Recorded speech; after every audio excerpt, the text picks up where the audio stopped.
Bedlam at Elland Road. 2 new coaches into the fold with credit to Ilian Meslier for our win at Leeds Ode. We'll talk about that Fotheringham press conference, the games that are to come, a lone player we've all fallen in love with, which academy players we'd like to see play a part before the end of the season, take a look at those currently out on loan, and as always, take your questions. All that and more on today's Only Swans Podcast.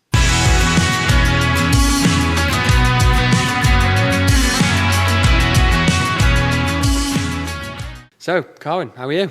Yeah, doing well. How are you? Yeah, not so bad. Still sort of coming down from I said win straight away. The draw at Leeds on Saturday. I mean, there's that scene in there in Welcome to Wrexham where they talk about how like some wins are draw, some draws are wins, some draws are losses, and some draws are just draws. That was a win. I mean, how often do you get a draw where you've got players doing fist bumps into that was into crazy, the away? But he was so deserved to be fair. I think Zam Vopotnik really deserved his flowers after that game 100%. as well. You know, what a finish. Unbelievable. I mean, a lot of the sort of discourse around that already has sort of been, could Meslier have done better? Should he have done better?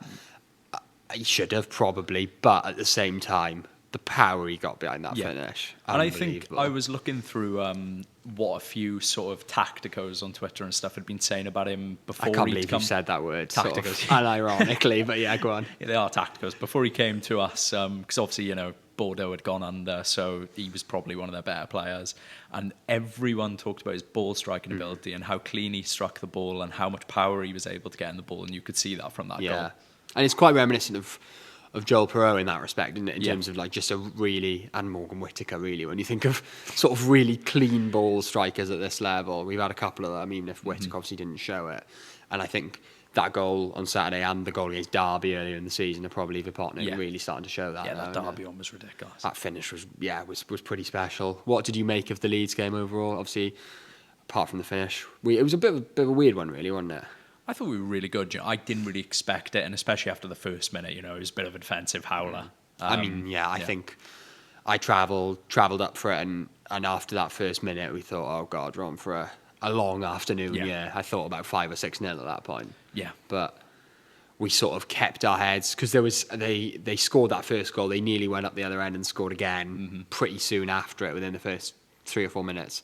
And I said to the boys I was with, I said, got to just keep our heads here because this could get really ugly really quickly. And we rode the pressure really well, I thought.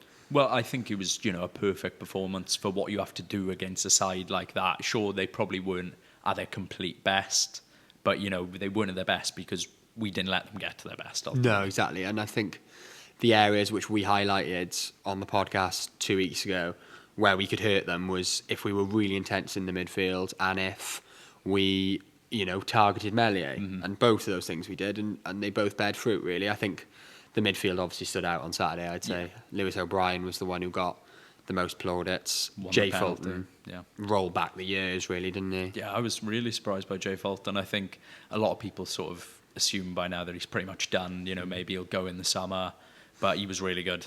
I didn't think he still had that level of performance in him, to be honest. And it's a good sign for the future that is still there, because obviously he has been poor at times this season, but he was fantastic on Saturday, and Franco as well. And I think it was that intensity in the middle of the park that really won us the game.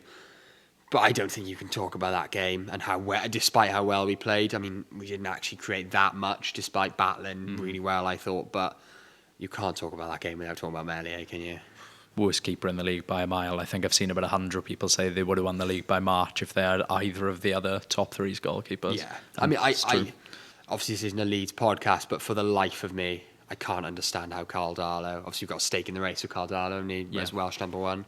But a team like that, surely you want a safe pair of hands in goal rather than Meslier. Because I mean, I think I saw a tweet after the game where a Leeds fan basically said, I think Rodon's just going to hit him soon. Yeah. Because the reactions from Rodon whenever he concedes are hilarious. I think I remember the Hull game it was when the ball came down from the bar and like just dropped to the bottom of him, and Rodon was literally like, he must have been inches away from him. It was mental. Obviously it was Rodon who gave away that penalty on Saturday as well. Really sort of clumsy challenge. Did you think it was a penalty? Yeah, you know, I think there was enough contact there at the end of the day. He's an experienced centre-half. If he's going to go in like that, then he's got to reap the consequences. Yeah, exactly. And I think O'Brien just got there first. And And one of those where I think you actually see them not given that often when realistically they probably should be given. Yeah. So what did you think of the penalty, of who took it? You know, there's been a lot of debate about it this week. It's a really tough one. I think my guess is Vipotnik is probably our sort of set in stone penalty taker now. Yeah. I think Sheehan did come out and say it. And to be honest, like, I don't really get this notion that everyone's coming with of the top scorer should be taking it. You know, I don't think that means very much. They obviously have practiced them in training. I think Sheehan actually said they had, and Timon was probably the next best. You know, it's not unknown for fullback to take penalties in the past. I mean, I've seen a lot of people talk about Stuart Pearce taking penalties in the past. So, you know, yeah, of course, and fullbacks do take penalties sometimes for some sides, but I mean, Cullen has missed the only ever penalties taken in professional football, so I don't think you can quite use that level of, like, it's not a foregone conclusion that he's going to score by any means. I think Vipotnik will take penalties for us now, and I think it was just the fact he wasn't on the pitch for all that. It wasn't even a bad penalty, by the way. No, I think Meslier actually did quite well to save it. He placed it well, you know. It wasn't like he just completely struck at it and missed it. You know, it wasn't that bad. It wasn't a terrible penalty. I don't think it was a particularly great penalty. Much power in it. He went for pure placement. That was the problem. He tried to place it too much and got it a little bit wrong. Yeah. And if you're not going to put much power on it, then you can't afford to get it even slightly wrong. I can see the logic in, you know, you want your top scorer to be like, yeah, I want to take that, I want another goal, whatever. But at the same time, I don't think it's that big of a deal. I can tell you exactly how Vipotnik's going to try and take a penalty when he's on the pitch. There's going to be no placement involved in that. He's just going to smack Harry it. Maguire, Euros vibes. Yeah, that Sean Dyche penalty against in the cup, and it does feel like it could go that way. But he obviously, we praised Vipotnik in the last episode. Obviously, Harry Darling got the equaliser, but it was Vipotnik who came on and made the difference for the second equaliser. What have you made of him recently, and do you think he should really be given the shit for the rest of the season now? Yeah, I'd say so, and I think realistically, I've talked to a few people about this the last few days. I think he can really build on, you know, these last few performances and truly kick on, you know, maybe get to 10 goals. And even if he doesn't get to 10 goals, I think he's in a position where he'll be satisfied to go into next season knowing that he could be our number 9. Yeah. And ultimately, I'd want him to be our number 9. I think he's getting in far better positions now. Obviously, we sort of discussed getting players closer to him, which Sheehan wanted to do. And I think, you know, overall, he's performed pretty well in the last few games. Yeah, and I don't think you can ignore the uptick in form since Sheehan's been around, really, that Vipotnik has had. He's looked a different player. And of course, it's all about confidence. It's all about having players around him. But just the way he's playing, the way he's carrying himself on the pitch, is a man with real confidence. Obviously, between now and the end of the season, he will have plenty more opportunities to work under Alan Sheehan because he's been confirmed till the end of the season since we last spoke. Obviously, that was confirmed in the day between when we last recorded and when we uploaded the podcast. So it kind of, one of those where it got out of date very quickly. But what did you make of that decision then to appoint him? It's the right decision, isn't it? You know, we've picked up points at the end of the day. He looks like he's definitely going to steer us to safety now. So, you know, I don't see why not. No, and I think there's no point in sort of upsetting the apple cart at the moment. The players clearly enjoy working under Sheehan, I think, and plenty of them have come out and said that. Obviously, I do have sort of some reservations about when players are desperate to work under an in-house manager. But at the same time, he's been obviously allowed to bring in his own coaches now for 8 games. That those are Richard Stearman and Mark Fotheringham, who unbelievable. Well, I think we've got to mention our mate Dylan here, who's sort of jokingly pined for 2 people to come to the Swans, like as a joke, basically. And those 2 people have been Yannick Balassi and Mark Fotheringham, and they've both turned up here. So he needs to stop at this point. Crazy juju. But the Fotheringham press conference, I mean, obviously that's the thing we all remember him for. Yeah. Well, I mean, he is a food, isn't he? It's just his accent. It's the accent, yeah. I'm not going to try. We talked about before we recorded doing the intro just as the full press conference, but I thought there's no point in me trying to butcher this with the accent. I mean, you know training. If you know train with intensity. I'm not sure we want that on our digital footprint for our life. And to be honest, I just loved Huddersfield fans' reactions to our post when we leaked it. Was flooded by Huddersfield fans putting his dad's a scaffolder, mind. If you know training, you won't get in my team. Yeah. Crazy. If you want to coast, the whole thing was just mental, but unbelievable. It's a good laugh. And I mean, obviously, hopefully, he's got sort of extensive experience. I mean, obviously he's a bit of a meme, but he isn't that bad of a coach. No, clearly. exactly. In terms of coaching ability, he knows what he's doing. He's earned himself a top job at championship level, and he's now coming in. Obviously, been out of work. I think he worked at South Korea under Jürgen Klinsmann in the last World Cup or something, or maybe it was the Asian Games, but one of them, one of the major tournaments, he worked with Jürgen Klinsmann with South Korea, but has been out of work since then. So we'll see what him and Richard Steeman can add. I think one thing that I did notice on Saturday at Elland Road was in the warm-up they seemed to be shouting at them a lot more, shouting at the players a lot more, which I'm fine with that. I think they need a bit more of a rocket up their backside after what we've had the past couple of years. Especially in a game like Leeds, you kind of want that, don't you? Yeah, you exactly. Be up for it, so it's quite nice to see them getting them up for it. Yeah, I thought that. We sort of, as you kind of alluded to it, you think we're now safe? Yeah, I think so. I think we'll be safe. Do you reckon we have to win the games against Derby and Plymouth definitely first before we can really confidently say that? Or I think we definitely need to win that game against Plymouth regardless, to be honest. And, I think Derby's a bit more of a tough one because obviously they have picked up form. They've got a very good manager, but I think, again, that should be a game that we should be winning. Yeah, it's going to be...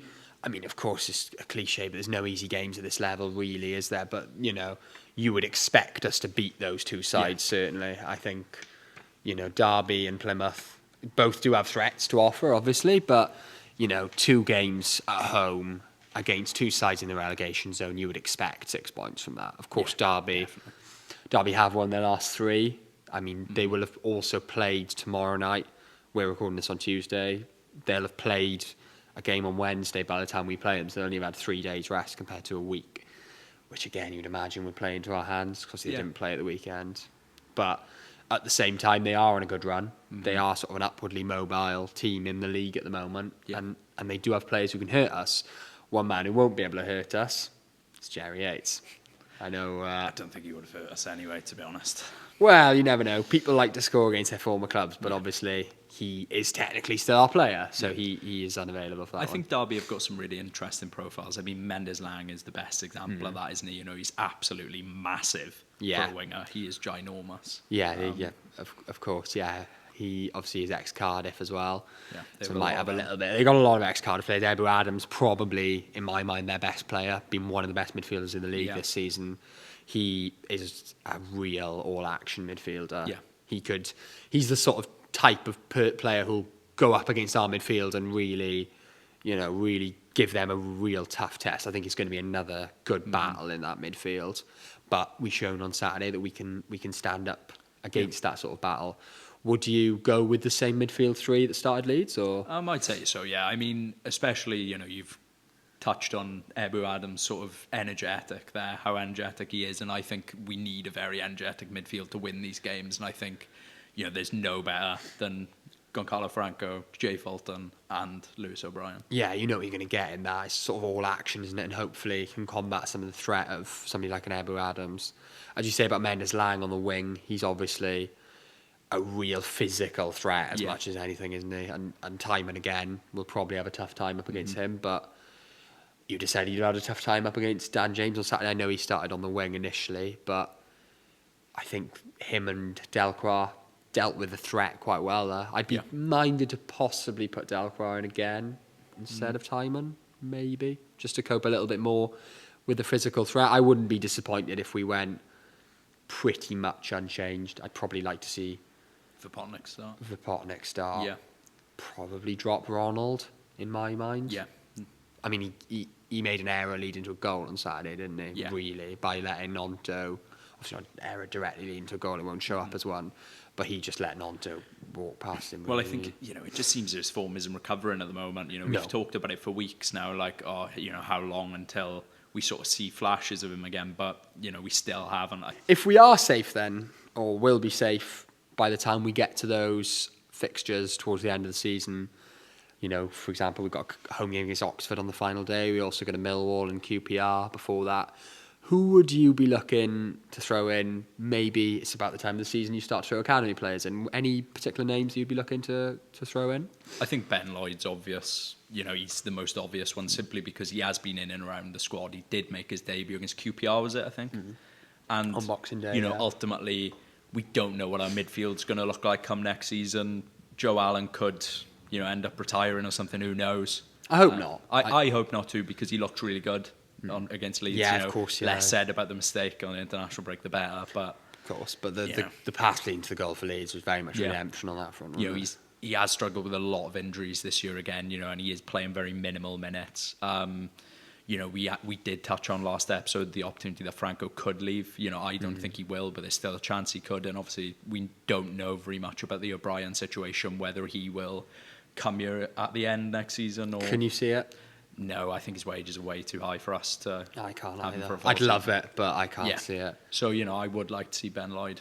I think and I think he plays a little bit more as a number 10, doesn't he? So he can kind of offer us more of a creative threat than perhaps a lot of our players in the team at the moment. Is there anyone else you'd quite like to see, or? I don't know how much I'd like to see him, but I think Amar Gouveia I'm really interested by still, simply because we were really struggling on options last season with Plachetta's injury, so he came in and he looked okay. He is very diminutive. He's very nearly scored a ridiculous against goal, QPR. QPR again. He's very small, and I think he could do with a growth spurt maybe. But I am interested to see if maybe his game's matured at all now, whether he could come back into the fold a bit, especially considering our wingers are hardly pulling up trees at the moment. They're not doing much to really... No, exactly. I think he's almost been kind of the forgotten man this season, hasn't he? He's been injured for a part of the season, which is actually the story of quite a lot of our most talented players in the academy. Has he come off the bench at all? No, he hasn't played a minute this season, which is, when you consider he played, I think he made appearances in 5 games last season. Yeah, Sheffield Wednesday, QPR, I remember them. There was a few more than that, which it's a little bit of a surprise that he hasn't kicked on more this season. I probably expected him to feature a lot more than he would. Yeah. He's still very young. Of course, and I think injuries haven't helped that. I mean, the other one, the real forgotten man of the academy this season, who I don't even think he's played a minute for the 21s. I could be wrong on that, but he's played very little football, if not, is Philip Lisser. Yeah. He obviously is talked about as a very, very highly rated young centre-back in our academy. I would love to have seen him. I think there was a real opportunity there for him this season had he stayed fit. Obviously, it hasn't come to pass. He probably would have, could have had a sort of Ben Cabango-esque breakthrough into the team, isn't it? But due to injury, that hasn't come to pass. And, we'll hopefully, I'd quite see him go out on loan next year if he can stay fit. But it's a real shame. But in his absence, Arthur Parker is one centre-back who has really stepped up, because you got to wonder for the 21s this season, if Lisser wasn't available, who was going to be the man to step into that role? It's been Arthur Parker. And he's looked a cut above in a couple of the 21s games recently, and is just improving drastically at the moment. Yeah. And they're not actually related, but the other one I want to mention is Sam Parker. They just happen to share the same surname, same as Evan Watts and Dan Watts, who aren't related. So I don't know what's going on in our academy there. But Sam Parker is one, again, who injury has disrupted his season. But he's the obvious one, isn't he? He's the obvious one. And I think, in terms of his development, he's further along the line than Gouveia, who's the obvious. Whether Sam Parker's future lies on the wing or at full back, I'm not really sure yet. And at this club. He signed a new long-term contract, didn't he, till 2028, so he's obviously highly rated. And highly rated by Sheehan as well, because it was Sheehan who gave him his debut against Coventry. I'd like to see Sam Parker in the final few games, I think. And I think I'd quite like to see him in place of Ronald on the wing. Whether that'll be where we put him. I think potentially we start him as a winger, and maybe in the future, I'm not talking this season, but in the future maybe look to move him back. I don't know whether we see him more as a right back or a winger, but for now I think keep him high up the pitch. Yeah, definitely. Because young players, you don't want to have them too close to your goal, do you? Ideally. And I think he has that sort of like rawness about him, where you saw it in the Birmingham game, the Coventry games before he got injured, where he would just take on his man all the time. And it's sort of similar to Ronaldo when he first came. A player who's just willing to take on his man, always willing to try things and get the ball in the box. Give things a go. And I think that is sort of what we need. And he offers real pace as well, and he is very, very quick. And he's also, physically, he's got quite a nice profile. And very young as well. He's still only 18. Yeah. These players we're talking about as ones we'd potentially have expected to kick on slightly more this season. Yeah.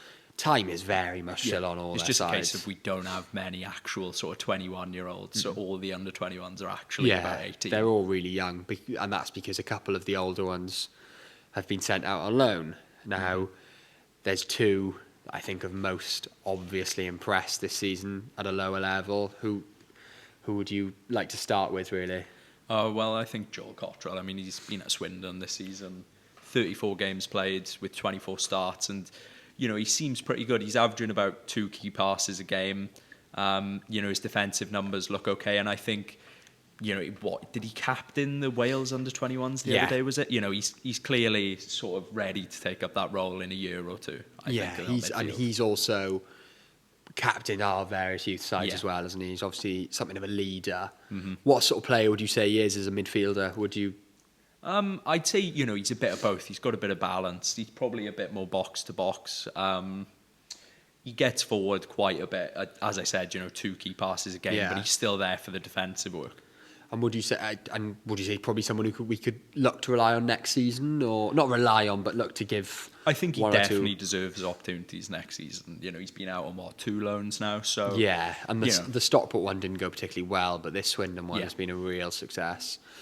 I think for me, the man who I really want to see next season and play a key part, who has just come on leaps and bounds and is getting better and better as the season goes on, is Cam Congreve. Definitely. He's looked fantastic for Bromley at times this season. I mean, 4 goals and 4 assists probably doesn't jump off the page. He's in the 93rd percentile, so one of the best dribblers in the whole division in League Two.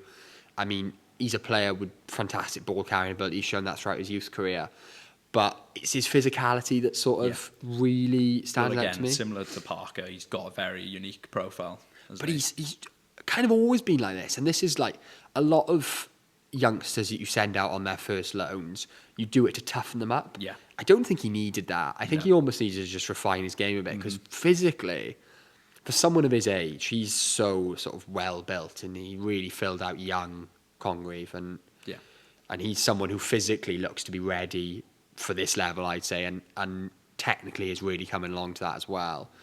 He has been, just the way he's played at times this season has been miles above League Two level. Yeah. He's probably a similar situation to when we sent Ollie Cooper on loan to Liverpool. Liverpool. I was going to say that. I think that sort of, you don't really look at the numbers with these sorts of loans. Yeah.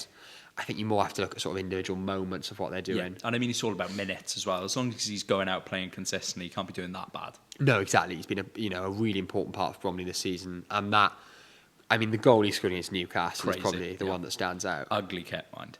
Awful kit. Awful kit. But that goal he scored against Newcastle really stands out as exactly what he can do. I mean, just shrugging men off, basically. And this is, Premier League opposition we're talking about here, and he's just making it look easy to get through and get a shot off.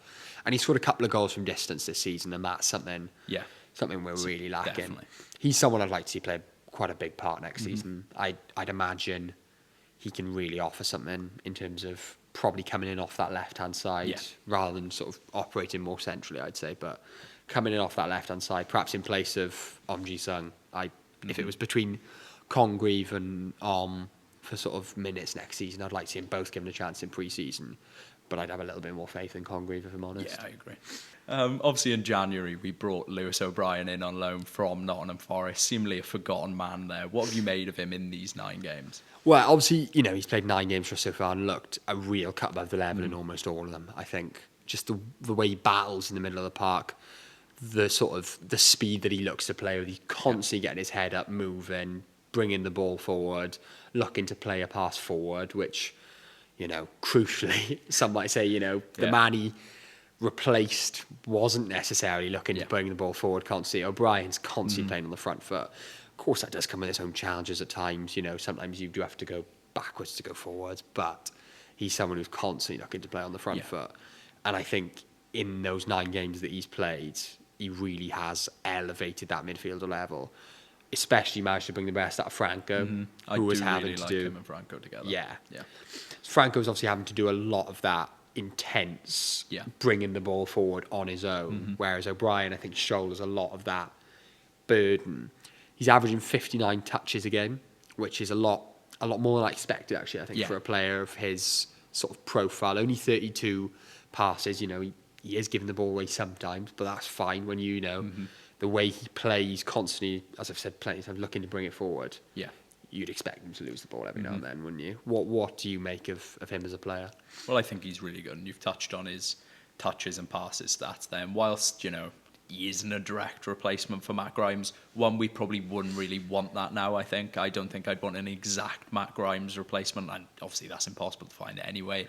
And two, I just like the energy he sort of brought to the side. I think, as you said, him and Franco do work really well together, and, you can see he is probably a cut above this level still. Yeah, and crucially, he seems to be really enjoying his time here as well, Yeah. I think. Obviously, he's had, loan spells elsewhere, out in America, with Middlesbrough as well. But he just seems to be really enjoying his football at the moment. And I think that is a key part of getting his career back on track, really, because he has been a forgotten man in Nottingham Forest, a victim of... I think his experience is massive too. He's played over 180 games in the Championship in his career, played in playoff finals. Yeah, so and in that season was one of the best players in the league. This is a guy with real pedigree, and as we kind of touched on it, it felt like a real coup when we brought him in at the time.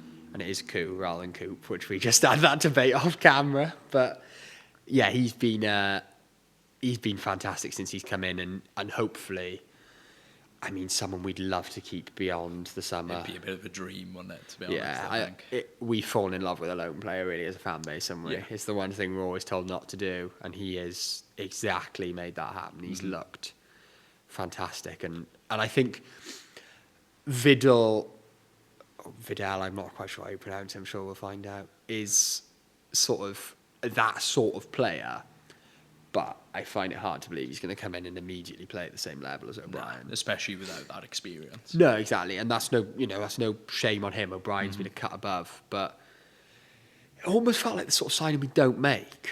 Really, they've done it. High wages, a lot of experience. It seems like when we go for a lone player, we go for a Charles Sago Jr., some random a lot of 18-year-old. inexperienced and now forgettable loans, isn't it? Whereas O'Brien was a player with real pedigree. As you say, we probably did pay a lot for him, potentially a bit of panic in that because of the situation we were in, but he's come in and just really elevated things. You can't argue that it wasn't worth it. No, exactly, and I think it will almost prove to be worth it because the level that bringing him in has brought Gonzalo Franco to adds more to his price tag when we eventually sell him. Absolutely. So it's like it kind of pays for itself in that way. When he's elevating the performances of those around him, you kind of pay for itself. And we're still going to be a championship club next season when if we hadn't brought in a player of O'Brien's quality, I slightly fear whether we would be. Yeah, I think that Bristol game, for example, where he was absolutely phenomenal. We could have easily lost that game without him in the middle. Yeah. So O'Brien's obviously an example of a player we've brought in from the domestic market. Now, I know you're very keen on us bringing in a foreign manager. I've kind of said I'd probably rather us go domestic. One area I think we have to go domestic focused in the summer is on recruitment. Yeah. Because the current situation does really worry me. I think there's a lot of clubs in this division who have neglected the importance of having players with experience in the EFL, experience at the level in their teams, and we are certainly one of them. And where I really fear is that we're going to be losing more of that this summer. If we lose Harry Darling, if we lose Joe Allen, if we lose Kyle Norton, suddenly you're losing, probably the best part of 1,000 appearances in the EFL. Yeah. Maybe not that many, actually, but probably about 1,000 career appearances in the form of Allen and Norton, and then Darling's obviously played, seasons upon seasons for us and Cambridge and MK. And to not replace that EFL experience would really worry me. And I think there should be a focus on bringing in domestic players this summer. Obviously, we've seen what O'Brien can offer, so we have that example. And I think arguably our best signing from the summer was Lawrence Vigouroux, somebody who, also has extensive EFL experience. And I think even in the past, you can look, obviously, when we're in the Premier League, foreign recruitment brought us success, obviously. Michu, Bonnie, the list could go on. But the team that actually brought us up out of this level was heavily focused on domestic players. Of course, Absolutely. Rangel was kind of the exception to that, but the other two players who weren't British were Fabio Borini, who'd spent extensive time in the Chelsea Academy, and Doris de Vries, who we bought from Scotland. So, even then, obviously we had a lot of foreign players on our rise up the divisions, but by the time it actually came to getting into the Premier League, it was a heavily domestically focused side with real EFL experience. And I think all the sides at the top end of this league, Burnley, Sheffield United, they all prioritise that experience. I mean, the one I imagine you'll probably want to mention is Leeds, because they're a little bit different, aren't they? Yeah, well, I think the difference is with Leeds is that they have just got a massive budget, haven't they? So they've sort of got the money to keep people like Willie Gnonto on the books and stuff, whereas, the players we're signing from abroad are nowhere near that quality, are they? No, and I think part of the problem is it's such a scattergun approach to signing players from abroad. Is you look at sides that have really succeeded. And I'm not saying you can't succeed by signing players from abroad, of course not. That would be stupid. There's evidence that you can. But the players the teams that have done it, and I'll even include us in the past in this, there's been a strategy. Yeah. We brought in lots of Spanish players. They all speak the same language. They've all got that in common. Brentford brought in lots of Scandinavian players. And, players from Scandinavia typically take less time to adapt to English football because it's relatively similar in terms of physicality and sort of similar lifestyle as well. Whereas with us, it's just been completely scattergun. Well, I said this yesterday, didn't I? I don't really get what our approach is. I feel like maybe it's a bit neglectful and we're just sort of, picking data out of nowhere and sort of deciding, right, he looks pretty good. Because there's no real sort of approach to go into one particular place, as you said. Most teams who succeed will just look in one particular area, look for the good players from there and sign them. But we've gone to France, we've gone to the K-League, we've gone all over the shop. And this is the problem, is and also, you need these, because a lot of them are going to be young players coming in from abroad, and you need them to adapt quickly. But that's going to be really difficult in the case of, Omji Sung, for example. It's going to be, of course, going to be difficult for him to adapt. Yeah. No one in the dressing room speaks Korean, and it's going to be adapting to a new culture, living halfway across the world from his home, and of course it's going to be really difficult there, especially when you don't have that sort of common language in the dressing room necessarily. So I think if we are going to go down that route, it has to be more targeted this summer and perhaps focus in on specific leagues and regions. Because at the moment, I really do fear if we're both losing that level of EFL experience in the summer. And of course, we're going to be losing O'Brien now as well, which is another couple of hundred appearances in the EFL gone. And if we replace that all with just a scattergun approach from abroad, then I really do fear for where we could be next season without, taking a chance on a few players from abroad. Yeah. Obviously, that's, you have to do that because some will absolutely succeed. But at the same time, to build a successful team at this level, you have to have reliable EFL guys who've done it at a level. I think the greatest issue of all is they just don't look physically ready at all for this level. You look at Goncalo Franco, our best sort of player. You would say that one. He's probably our best signing. And you can pull rabbits out of the hat, which is what we've done with him. He is our best in the last 2 years, where we've sort of focused a lot more abroad. But even he can't play 2 games a week.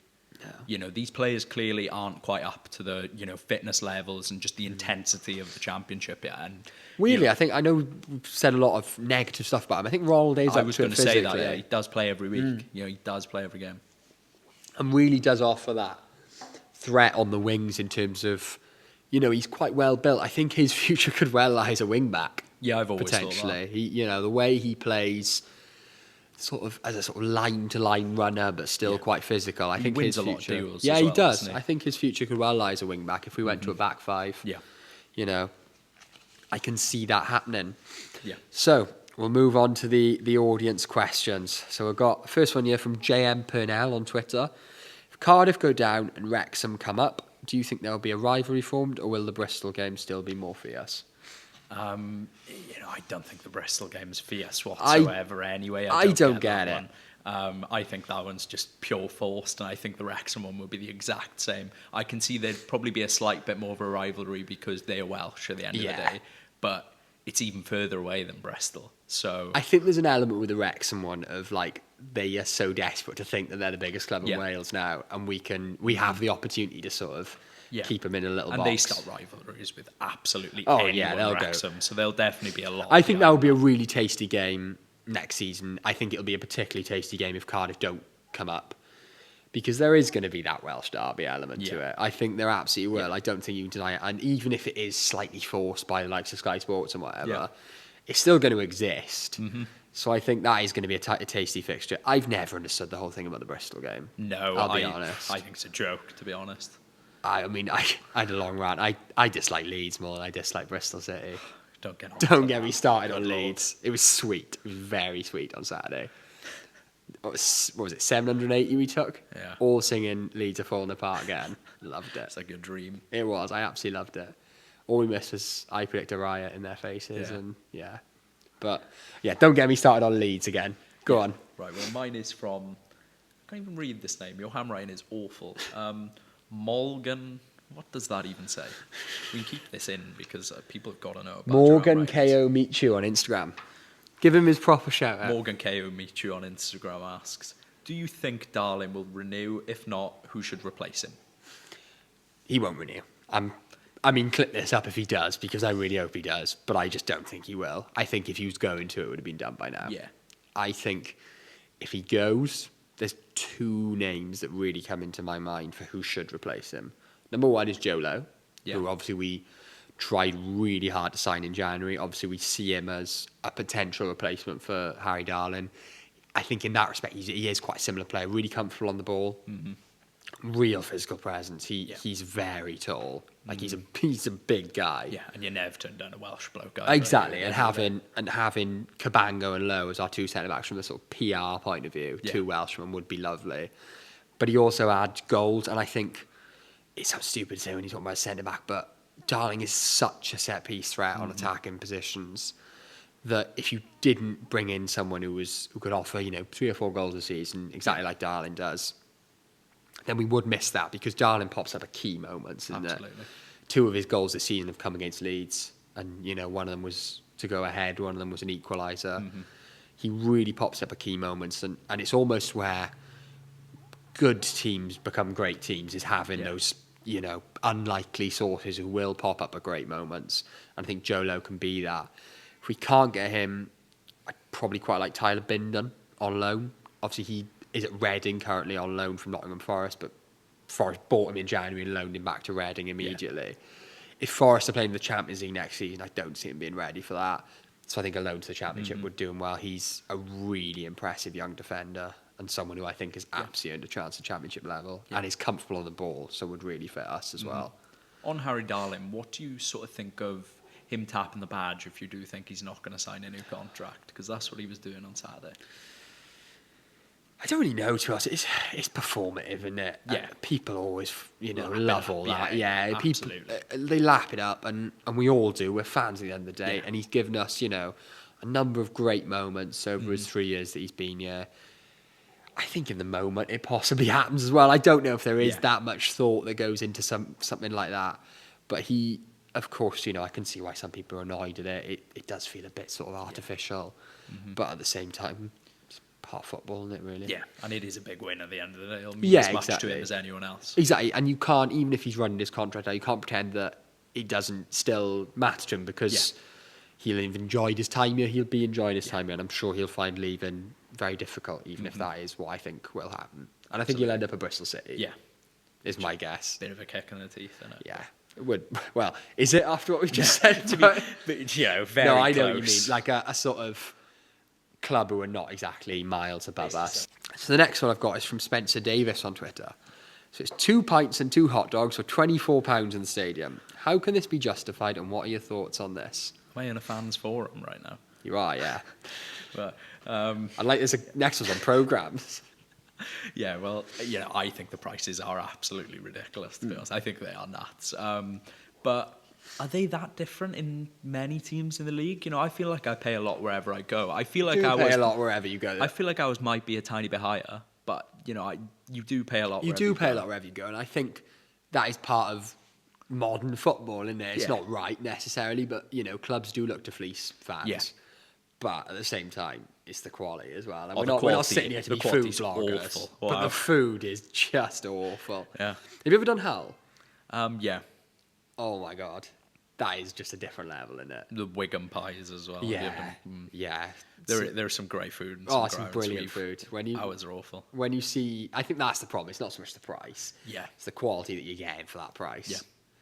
And I think even the pint support at the ground, to be honest. I don't want to sit here doing a sort of price of beer and taste of beer pod, but it's not up to it, is it? It's flat it's really pints. poor, yeah. They're pre-poured for a start, so by the time you get them there... Some probably sat there for about 20 minutes. Yeah, exactly. Yeah. So, of course, it's never going to be particularly brilliant. It's an issue that comes up at every fans forum Exactly. ever. You think it would improve by now because, I can remember these fans forums going back, 3 years now, sort of around the Rust time that really sort of kicked in. It's one of those where, it is a bit frustrating that I get why people constantly get frustrated at it being brought up, but at the same time, it's part of the matchday experience. Yeah. It is a part of it. That's why, we're getting 13k people in the ground, because of things like this, ultimately. I mean, the prices are going up, and people expect a better product for that, and it's just not happening. And if we don't do anything about stuff like this, it clearly matters to people. Yeah. At a time when finances are difficult for so many people, I think it is something we have to think about. Well, and it's the quality that's the biggest problem. We've got to consider, people do want a pint and a pie in the ground. Otherwise, what's stopping them from just sitting in a pub watching it on TV? What's the difference? And I think, that sort of thing is important to many people because, I mean, lots of us I go to the Landor before games. I think I've seen you in there a couple of times before now. It is a part of the matchday experience. And from the club's point of view, they'd rather us all stood in the concourse drinking pints because the money then goes to the club. But if they're not going to improve the product, it's not going to happen. Absolutely. Go on, we'll move on from fans forum topics. But that's a good one. That is a good one. I think that's a great question. That's the one that's caused the most debate. Yeah, exactly. Final one from SCFC Thomas on Twitter. Wonder how you chose that. He's not my good bits after we conceded 11 in 6 aside last night. Of the current squad, who do you think are good enough players to continue to push a playoff?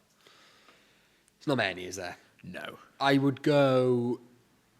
Well, I'll go for up the pitch. So I'd go Vigouroux in goal. I think is a good enough keeper to challenge for a top 6 side. Yeah. He's been immense this season, and it has kept us in a number of games. Tymon on the left, I think Tymon is... I mean, we saw a stat on Twitter today. Most chances created for... 70, wasn't it? Yeah, most chances created for a defender in the league or for anyone? For defenders. Okay, defender. That... Still very impressive. That is an elite creator at the level. That is basically exactly what we had with Ryan Manning being replicated by his replacement. And Ryan Manning went on to be a starting fullback for a team that got promoted to the Premier League. So he is absolutely good enough to do that. Renewing Tymon has to be a priority early next season. Definitely. He's good enough. Ben Cabango's also good enough. He's looked immense since he's got the captain's armband. I don't think you need to go into that too much. I think it's pretty obvious. Stepped up to another level again. And he signed that new contract. Exactly. Harry Darling, I also think, is probably good enough. He's probably not going to be here, so that's pretty irrelevant. Lewis O'Brien, again, definitely good enough. Almost definitely not going to be here, so that's kind of irrelevant as well. Franco, I would say, is definitely good enough, but his performances in big games do slightly worry me. The game against Cardiff at the Cardiff City Stadium, probably the biggest game of the season, he was appalling that day. And there's been other times this season in games that really matter where I've been disappointed by him. So you have to question whether yet he's quite up to that level. I think he probably is in terms of ability. We just have to question whether, mentality in big games could really take him there if we were fighting for the playoffs. But I think he probably is good enough for that. Yeah. The one I'm not so sure on, and I worry I might get some stick for this, is Cullen. Yeah. What do you think? See, I think if I were to go out here and say Cullen is 1,000% good enough to be, a playoff pushing player, then I think I would get a lot of abuse. Even now I'm doubting myself, so I say, I think he is. I agree. I think he is too. But I don't think he... Here's how I say I think he is good enough if the team isn't as reliant on him as we are, if that makes sense. If he's more of a bit part player... Not to be a squad player, but someone who isn't relied on so much. At the end of the day, his output's too high at the moment. He is our top scorer. There, a lot of people were saying 2 years ago, Cullen's nothing more than a bench player. No, and now he's our top scorer. He's obviously good enough to be a starter for us. Yeah. It's if we were pushing on, I'd hope he could almost keep up what he was doing. But where the team isn't quite so built around him, I'm not sure he'd offer quite as much. But I think he probably is good enough. I think what sort of, secures Cullen that sort of playoff push player position is the fact he's so versatile. Yeah. We saw it for Wales 2 weeks ago. He was playing 8. Yeah. Like, and he did an okay job at it, I thought. I didn't even think he was too bad. I also think I'll add to this again, which is if you have someone like Tymon who shoulders so much of the creative burden, the areas where Cullen's playing are not creating that much, but it's typically where you'd associate a creator playing, isn't such a problem. Yeah, definitely. If you've got a left back who's offering that much, and if we were ever to be pushing to the playoffs, we'd have to have wingers who are offering more creatively than the current lot. I think you can get away with, because he chips in with so many goals. And I think at the end of the day, his press is phenomenal. I think that's the massive thing, is he is a hard worker. He's got a bit of grit about him, and I think we do lack that in this squad a lot. And if you had a player like Cullen who you can just do cutbacks to as often as he scores them, with really good wingers, we'd be looking pretty special. Yeah, then, I think. Absolutely. So he's definitely up to it with the right players around him. Yeah. Is probably how I'd look at it. Right then, we'll end it there. As always, we appreciate you all for watching, and we'll see you all in a bit. Thank you.